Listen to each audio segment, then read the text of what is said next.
We use computers all day, every day. But have you ever really stopped to wonder how they actually remember anything? I mean, how does a machine that's built from simple on off switches manage to store your photos, your documents, your entire digital life? Well, in this explainer, we're going to pull back the curtain on the incredibly clever secret behind all of it: digital memory. Right. So at the very heart of any computer, you've got these things called logic gates. There are these teeny tiny circuits that do super basic math, and or not. They're great at processing information, but here's the catch. By themselves, they have zero memory. The second you take away the input, poof, the output is gone. So that leads us to the big question, right? How in the world do you build a memory out of something that's literally designed to forget? The answer, it turns out, is finding logic's missing piece. We have to go beyond just simple in-the-moment calculations. We need to figure out a way to make a circuit that can actually hold on to a state over time. And this really brings us to two basic kinds of circuits. Over on the left, we have combinational logic. Just think of a simple calculator. Its answer depends only on the buttons you're pressing right now. It has no idea what you did before. But on the right, that's where the magic happens. We have sequential logic. This is the real game changer. Its output depends not just on what you're putting in now, but also on its previous state. It has a memory. And that is the key to, well, everything. Okay, so how do we actually build one of these circuits that can remember? Well, we've got to start small. We're going to look at the absolute smallest unit of memory you can make, the fundamental atom of information storage. It's called the latch. So let's meet the simplest version, the set reset latch, or SR latch for short.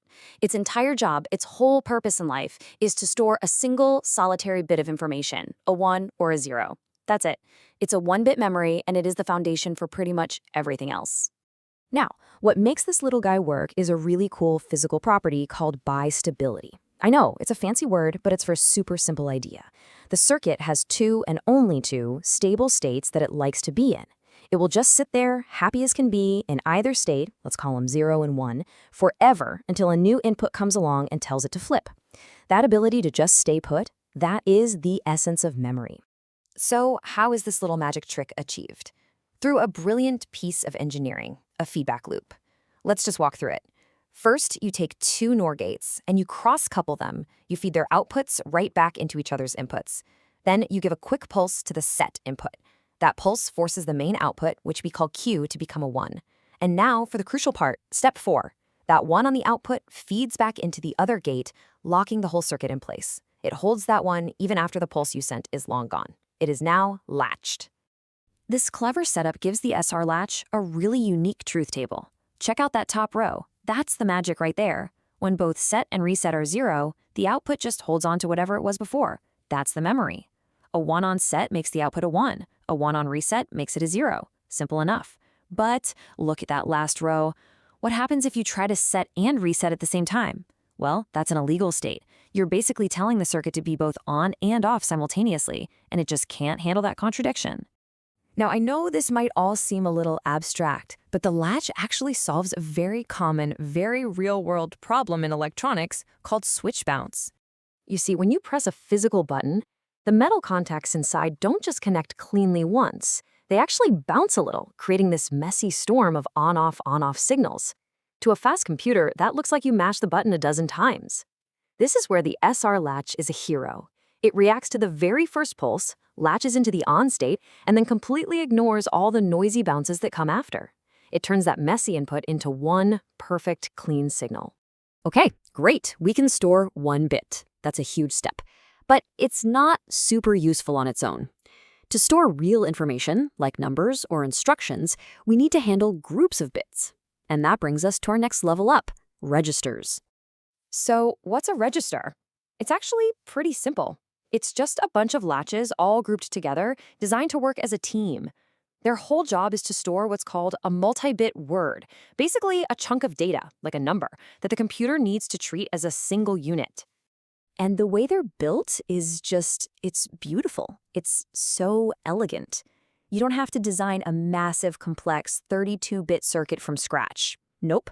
Instead, you design one perfect little bit slice that handles all the logic for a single bit. Then, if you need a 32-bit register, you just line up 32 of them side by side.